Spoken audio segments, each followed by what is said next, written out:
Good morning, everybody. It's Steve at 1,000-Year Homes. Looky, little Leah's out to help me. We're back. We finally made it back onto the Sawmill Shed. So, boy, this project has gotten the most criticism, Leah, of any pretty project.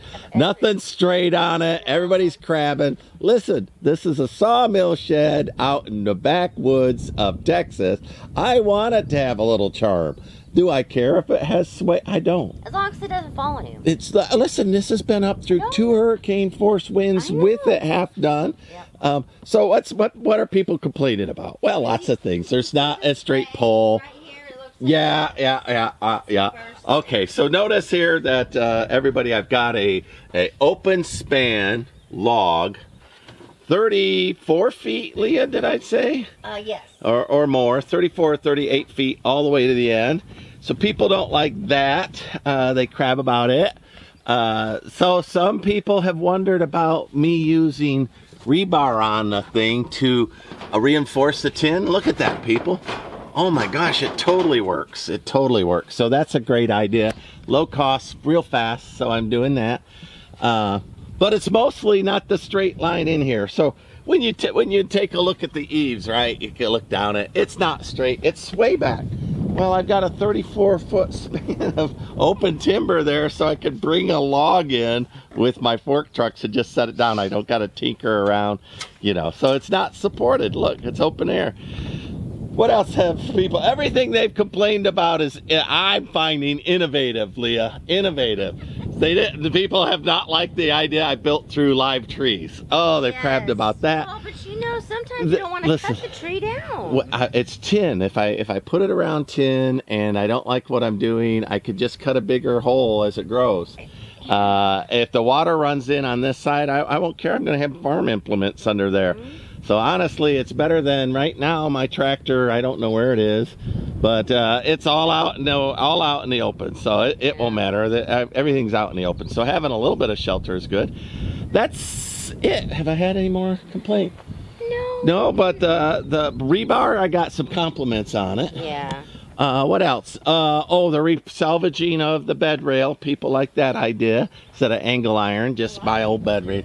They've liked these, the fact that I bolted the, each one of the rafters is supported with a hanger. That went real well.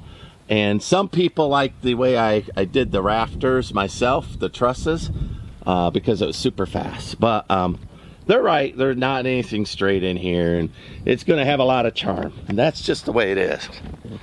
So what's the project today? Well, I'm going to put the drone up in the air. There's a gentle breeze. We're out early enough. I'm going to try to tin one side of this barn as far as I can go. The end still has to be built, so I'm going to work on that. But I've got a pile of pre-cut tin right there. The wind's not super high, so I'm hoping I can manage it. Leah's here in case I slash my jugular vein, because that's where the tin will be, right there. So she can at least say goodbye as I go. Ow, harsh. So that's like a movie. Yeah, it is. Final Destination Dateline, construction. And they'd be like, oh, did she kill him, or was it? Yeah, June 8th, 2025. Yeah, they'd be like, well, you're going into custody. She was well aware that he was worth buku dollars dead. So she made it so. They'd probably keep me in jail, too. But you probably, even if you were innocent, they'd put you in jail. She's probably conflict kill me. she doesn't like. They'd probably kill me, because Yeah. I'm a woman. Or out here in Bastrop, the popo not quite like me real well. They might give her a gold star. or kill me, so if you don't see me. She went dark, see? All right, well, let's work on this thing together. So one thing Leah said as I did this work is, tin work's a lot harder than you would think. And indeed it is. You cover a lot of area, right? These sheets I cut down already, they're pre-cut. So I cover a lot of area, 6 foot by 2 foot. And they're really 28 inches, but they overlap a little bit. When you put them in there, you have to make sure that the ridges and valleys overlap right, so that you're not getting water between the layers, but that the it's cap and the water will run out into the next valley. So there's little tricks and things like that that are obvious to it. as the drone drives overhead and takes a look at it, it's dodging a tree, doing a little bit of work there. These things are tin canning in. They're giving me a little bit of what for. But you'll notice that the edge isn't perfectly straight between each section as I go. And that's because I'll snap a line and I'll do a final cut and I'll cut that all to length. So I'm not too worried. I knew that with using a pole, there's a slight curve, a natural curve to every tree trunks. But you see right there, the 38-foot span, open air. I'll be able to get big logs into my sawmill, which I believe is a 24-foot sawmill. It might be 28-foot. It's a Oscar Pro, Hudson Oscar Pro 336 sawmill with the rails. So it's a good sawmill and it deserves a decent looking shed. So, and it deserves to be protected from the elements. This has been a long time in coming. I find that I can only do so much work as a guy who works full time and he's solo building. Now it's nice to have Leah out here this day. She was actually lopping trees that we drug up while I was doing this. So, and of course she'd hand me things as I'd ask and help me there. Each one of the joists, the truss, there are 24 on center. So I knew that I had enough overlap, even if one was a little twisted or a little moved, and they're not all perfectly straight. That's another criticism that people hollered about. The trusses wandered a little bit. I understand. But anyway, I straightened them all up as I screwed them together, but still they might have been a ½ inch out on one end or another. That's okay because I got 28-inch worth of tin. 24 on centers. I've got a couple inches on each end of these tin sheets that I could move around. And I am. There was one that's way off because of the trees farther down. And I set that one up. I'll put in an extra truss in a weird spot and I'll just anchor that down. But this is going okay. It's a lot harder work than it appears in any video. Some of these are stop motion. I'm quick walking, and some of them are actual real time from the drone. I've got two devices out there. I've got a hammer drill that I'm using to run the screws through. They're 2-inch tin screws made of stainless steel. Again, I'm trying to build things that'll last 100 years, right, or more. And I believe this will. It's all cedar. It's treated. Every truss is treated. This thing's not going to have termite problems, and it's going to be rot resistant. And then the other one is a drill that I'm just drilling through the tin first rather than popping the. They are self-tappers, but man, this is old tin that I got from old local barns, old barns that are coming down, and it is thick. It's I don't know gauge. Whatever the thickest gauge you can get for tin, that's what this is. It is hard, it is stiff, and it's a lot of hard work for me to do this. But I did get one side done-ish, and there I'm going to the other side. I'm just testing to see how hard the other side will be and if I could reach the top caps and get those in. So I'm anchoring the top caps. I'm not real satisfied with when I got done with the top caps. I wanted them to be more straight. I wanted them to be more even. I don't have long enough screws. The 2-inch screws weren't long enough for me to do the top ridge because of the just the geometry up there. I need 3-inch screws to make that work. So I'll get some 3-inch screws and get back up there. Also, I think I'll crawl that ridge pole in on both ends and just to get those end caps all looking nice and even and straight. Even though I'm going for rugged and charming, I don't want it to look like, hodgepodge. So anyway, I'll be doing that later on that as well. Alrighty, so, there's half a roof sort of up, right? Third of the roof. I got to do the back side. The ridge caps where I can get in there with longer screws and drive it down are even. There are other ones that I couldn't get into the wood are like buckled, but I'll have to walk some of that ridge cap or use my front end loader to get up there and put that in. All right, so we're to the other end. Now I'm going to take a piece of rebar and I'm going to put it down through the middle, and that's to give rigidity to the tin so it doesn't what they call tin can bowing, up or down, or a heavy buzzard land on it or tree and it just caves in. So anyway, I'll put that rebar on both sides. I'll nail it in with just bent staples. That's all I'm doing. and then I chase it with this tin. The back side will be a little longer because I can't reach it all along the top, so I'll have to figure out how to do that. Maybe I'll do it one at a time. I'm unsure, but let's do the rebar while I got you.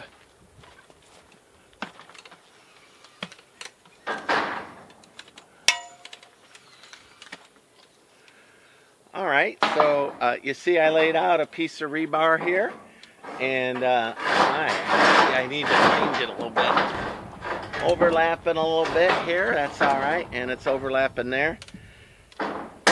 So that's just a little 1/2-inch rebar, and then I take just your regular fence staples, your large ones, and just fence staple it over it. That's all I'm doing.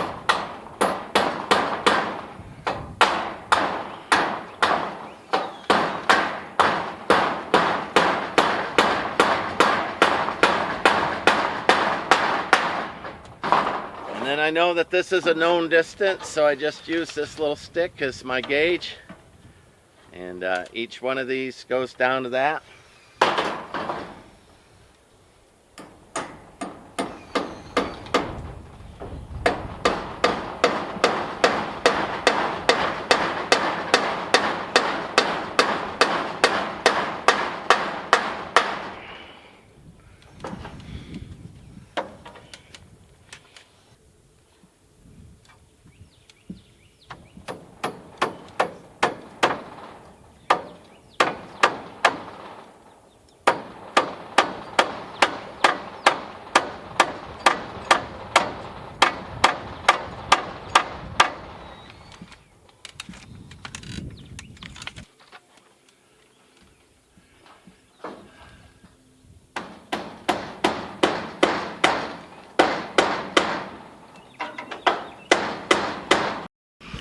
All right, so I got rebar on both sides. That looks real good, all the way up to where I need to do that end doghouse I need to work on, but there we go. So a little piece of rebar between each one of those. See, it's plenty strong, stronger than wood. So, all right, so we'll keep on doing that. I'll put the tin ridge cap on now, all the way over, as far as I can. Hopefully it'll go over to where I need to cut those trusses, and then I'll build all of this because I have to taper it that way, so I've got a little weird thing to do on the end. But let's do that next, put up some more sheets.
Well, a surprise thunderstorm. That's good news.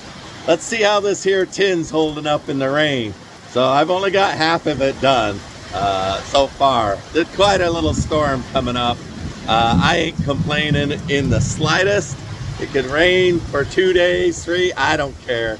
We are so far behind in rain, but this is pleasant. Let me rotate. Alright, so you can see the rebar holding up pretty good. Got one half of the roof done. It's all dropping down like it should be on that side. Looky, I'm planning to capture the rain and shuttle it over there to a water tank, and I think that that will work just fine. Just fine.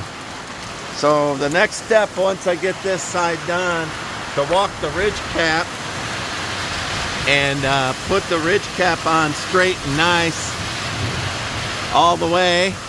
And then I got to build that end piece, which will come down at an angle. It'll be a different kind of an end. I don't want wind coming up under and ripping this roof off, right? So this is kind of normal Texas that I'm standing out in right now.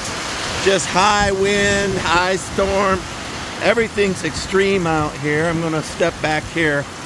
Everything's extreme. So you never get a chance to catch anything. I'll fix this video up since the rain and the wind have interfered with my plan. But in a good way, I don't mind. Welcome to it. I've got some tin stacked up there. I want to be out of the way in case the wind starts throwing that around. There's some loose tin back there. I don't want to be here when that starts being thrown around. But for those of you who've been crabbing about this design, I know that you're professional builders, right? And you wouldn't get away with building something like this. But I get away with building something like this because I know what I'm doing and I don't have all of the rules that you do, right? So, you know, this is not going anywhere. It's tons worth of ridge pole, with a stable back all the way across, strapped in.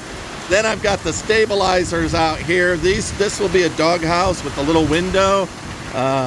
You know, so there's all my windows and supplies over there, getting rained on, but I got them tarped and covered. So pretty nice. This whole thing's pretty nice. But I got to be able to finish it up. I'm not finishing it up in this rainstorm. I'm going to let it go a little while longer since I got, you know, finally got daylight and rain. Normally when it's been raining, it's been night.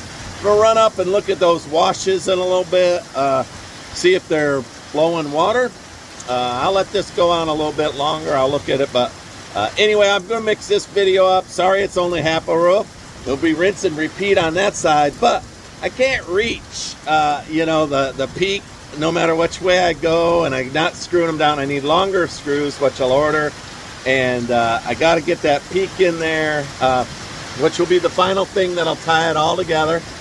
And then the doghouse is on the end, just to protect and put some storage in here.